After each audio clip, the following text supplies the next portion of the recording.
Everyone, good morning, welcome back to my channel.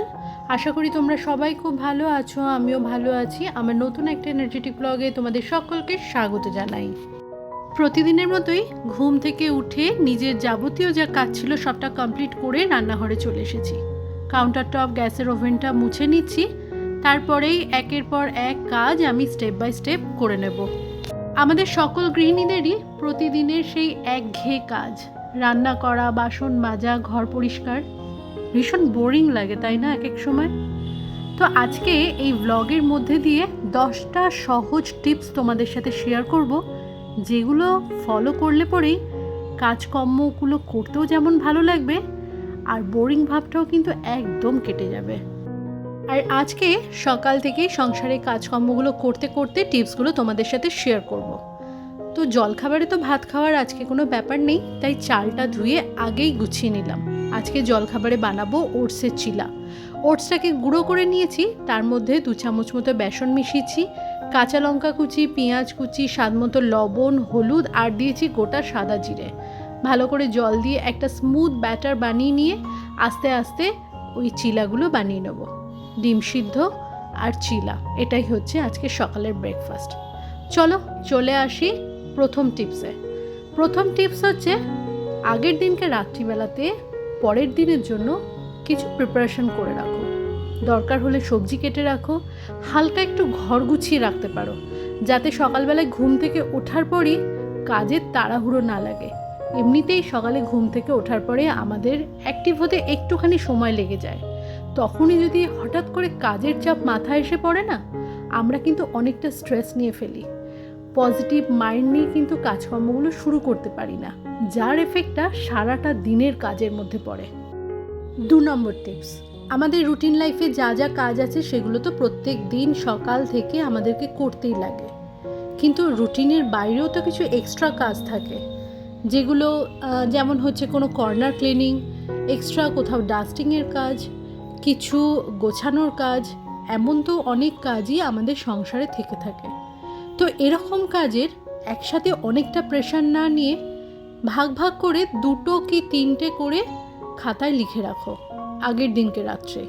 একটা proper planning থাকলে পরে সকালবেলাতে টাইমটা সেট করে সুন্দরভাবে কিন্তু আমরা কাজটা শুরু করতে পারি।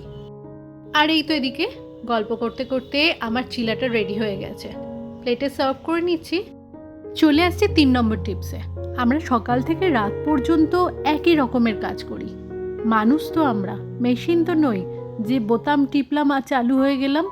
প্রত্যেক দিন একই রকমের কাজ করতে করতে একটা সময় ভীষণ একঘেয়ে লাগে। সেই সময়টাতে এই একঘেয়েমি কাটাবার জন্য যখন সংসারে কাজকর্ম করছো, সুবিধা যদি থাকে, যেমন ধরো ঘরে কোনো বয়স্ক মানুষ নেই যাদের একটু আওয়াজে সমস্যা হবে, বা ছেলেমেয়েরা পড়াশুনোতে সমস্যা হবে, এমন যদি কোনো অসুবিধা না থাকে, তাহলে টিভিতে কিংবা যদি এক্সট্রা মোবাইল থাকে সেই ফোনেতে কোনো অডিও বুক শুনতে পারো কিংবা গান শুনতে পারো। দেখবে কাজটা কখন যে কমপ্লিট হয়ে গেছে টেরও পাবে না। 4 নম্বর টিপস, এই টিপসটাকে আমরা বলি 1 টাচ রুল। ব্যাপারটা কি, প্রত্যেকটা জিনিসেরই তো আমাদের ঘরে একটা নির্দিষ্ট জায়গা থাকে, সেটা রান্নাঘরেই হোক কিংবা আমাদের ঘরেই হোক। যখন যে জিনিসটা যেখান থেকে নেবে সাথে সাথে সেখানেই রেখে দাও। এর ফলে ঘর গোছানো বা কিচেন গোছানোর একটা এক্সট্রা দায়িত্ব থেকে রিলিফ পাবে। 5 নম্বর টিপস, হাতে সময় থাকলে কখনো সেটাকে মিসইউজ করো না। আমার কিন্তু গ্যাসে ওদিকে ভাত হচ্ছে, সিঙ্কে এখানে তেলের কন্টেনারগুলো ছিল, সেই ফাঁকেতে মেজে নিলাম। আমরা অনেক সময় কাজের ওপরে কাজ জমিয়ে রাখি পরে ফাঁকা টাইমে করব বলে। যেমন ধরো সিঙ্কে বাসন জমে আছে, কাঁচা জামা কাপড় জমে আছে, হাতে সময় পেলে পরে সেটাকে করে রাখো। যেমন এই আমার ভাত হচ্ছে, ভাত হতে হতে সিঙ্কের বাসনটা মেজে ফেললাম, সময় কিন্তু এতে অনেকটা বাঁচে। নেক্সট টিপস, 6 নম্বর টিপস, এমন অনেক আমাদের ঘর সংসারে কাজ আছে যেগুলো দেখলে পরেই গায়ে জ্বর আসে। আমার যেমন একটা টাইমে আটা মাখতে খুব বিরক্ত লাগতো, কারোর এর মধ্যে আছে জামা কাপড় ভাঁজ করতে ভালো লাগে না, বা বাসন মাজতে ভালো লাগে না, কারোর ঘর মুছতে ভালো লাগে না। এই রকম ধরনের কিছু কাজগুলোর জন্য একটা টাইমার সেট করো 10 মিনিটের, দেখবে ঝটপট কাজগুলো শেষ হয়ে যাবে। হয়তো একদিনেই অভ্যাসটা হবে না, অন্তত 6-7 দিন প্র্যাকটিস করো, কাজটা খুব ইজি হয়ে যাবে। ওদিকে আজকে দুপুরবেলাতে রান্না করলাম আলু দিয়ে চিংড়ি মাছের কষা। পেঁয়াজ, আদা, রসুন, লঙ্কা, টমেটো দিয়ে ভালো করে আলুটা ভেজে নিয়ে মশলাটা কষিয়ে নিলাম, আর চিংড়ি মাছ দিয়ে ওই কষা বানালাম। ভাত হলো। আর আমার যে উচ্ছে গাছটা হয়েছিল তার মধ্যে তো উচ্ছে ধরেই না, গাছটা তরতর করে বেড়ে যাচ্ছিল। পাতাগুলোকে ছিঁড়ে নিয়ে ভালো করে কুচিয়ে চালের গুঁড়ো আর বেসন মাখিয়ে নিয়ে বড়াগুলো ভাজলাম। প্রথম পাতে ঘি দিয়ে খেতে কিন্তু বেশ ভালো লাগে।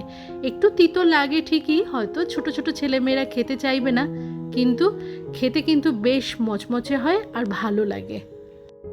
রান্নাবান্না শেষে যথারীতি রান্নাঘরের কিচেন কাউন্টার টপ, গ্যাসের ওভেনটা মুছে পরিষ্কার করে নিয়ে সিঙ্কটা মেজে ঘষে একদম গুছিয়ে নিচ্ছি।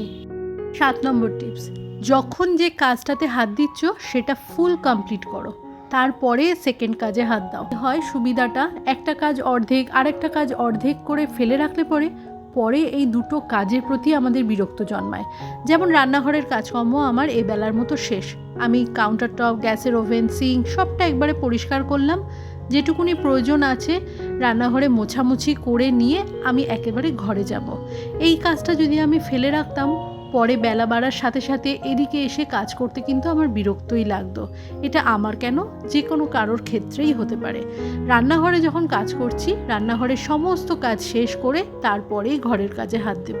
এতে করে কাজের প্রতি একঘেয়েমিটা কিন্তু অনেকটা কেটে যাবে। আমার এদিকে রান্নাবান্না তো শেষ। ফাঁকা জলের বোতল কয়েকটা ছিল, সব কটা ভরে নিলাম। নিয়ে রান্নাঘরটা একটু ঝাড় দিয়ে নিয়ে লাইজল দিয়ে মুছে পরিষ্কার করে নিচ্ছি। এবার আসি 8 নম্বর টিপসে। আমি যেমন সকালবেলা ঘুম থেকে ওঠার পরে রান্নাঘরের কাজ শুরু করি, সেটা কমপ্লিট করি, তারপরে ঘরে যাই। দীর্ঘদিন সংসারের কাজের অভিজ্ঞতা বা অভ্যাসের জন্য হয়তো আমি এটা পারি, কিন্তু এটা বলি যারা তোমরা নতুন গৃহিণী আছো, এক রকমের কাজ সকাল থেকে একটানা করতে করতে ভীষণ বোর ফিল হয়। সেক্ষেত্রে কি মাঝে মধ্যে 2-5 মিনিটের একটু ব্রেক নিয়ে নাও, তাতে কোনো অসুবিধা নেই। একটু চা খাও, কফি খাও, একটু 2 মিনিট ফোন দেখো, টিভি চালিয়ে কিছু দেখতে ইচ্ছা করলে দেখতে পারো, গান শোনো বা কারোর সাথে 2 মিনিট গল্পও করতে পারো। এতে করে কি হবে, কাজটা যেটা বাকি ছিল সেই কাজটা দ্বিগুণ এনার্জি নিয়ে আমরা আবার শুরু করে ঝটপট শেষ করে ফেলতে পারবো। এরই সাথে তোমরা যে সকল আমার নতুন বন্ধু আছো আর এখনো পর্যন্ত আমার এই ব্লগটি দেখছো, আমার ব্লগের কোথাও যদি কোনো কিছু তোমাদের ভালো লেগে থাকে তাহলে চ্যানেলটি সাবস্ক্রাইব করে তোমরা আমার পাশে থাকতে পারো। আর তোমরা যারা অলরেডি এই কাজটি করে ফেলেছো, তোমাদের সকলকে জানাই অসংখ্য ধন্যবাদ। 9 নম্বর টিপস, পারফেকশনের প্রেশার আমরা কিন্তু অনেক সময় মাথায় নিয়ে ফেলি। কারোকে দেখি সে বেশ সুন্দর করে ঘরদোর সাজিয়ে রেখেছে, তখন মনে হয় আমি কেন পারি না, আমিও তার মতো করে করব। কেউ কিন্তু কারোর মতো করে কিছু করতে পারে না বন্ধু। আমরা কিন্তু আমাদের নিজেদের ক্ষেত্র থেকে বেস্টটাই দেওয়ার চেষ্টা করি নিজের সংসারের জন্য। তুমি তোমার মতো করে কাজ করো, তুমি তোমার দিক থেকে বেস্ট দাও, আমি আমার মতো করে কাজ করি। আমাদের প্রত্যেক গৃহিণীদেরই সংসারের ধরন আলাদা, কাজকর্মের ধরনও আলাদা। সবটা বুঝে নিয়ে কিন্তু নিজেদের মতো করে সংসারটাকে গোছাই। সুতরাং কম্পেয়ার করে লাভ নেই, আর পারফেকশনের প্রেশার নিয়ে অহেতুক স্ট্রেসটাই বাড়বে।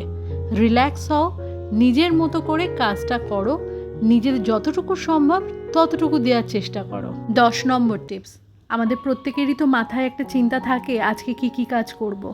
দিনের শেষে যখন দেখবে সবটা সুন্দরভাবে কমপ্লিট হয়ে গেছে, একটুখানি হলেও নিজের জন্য গর্ববোধ করো যে আজকে যা যা ভেবেছিলাম সবটা শেষ করতে পেরেছি। 1 কাপ চা কিংবা 1 কাপ কফি দিয়ে নিজের প্রশংসাটা নিজেই করো, আর কারোর প্রয়োজন হবে না। বলছিলাম না প্রচণ্ড গরম, দেখো ঝমঝমিয়ে বৃষ্টি নেমে গেছে। আজকের ব্লগটা এইটুকুনি রইল, দেখা হচ্ছে নেক্সট ব্লগে, ততক্ষণের জন্য টাটা।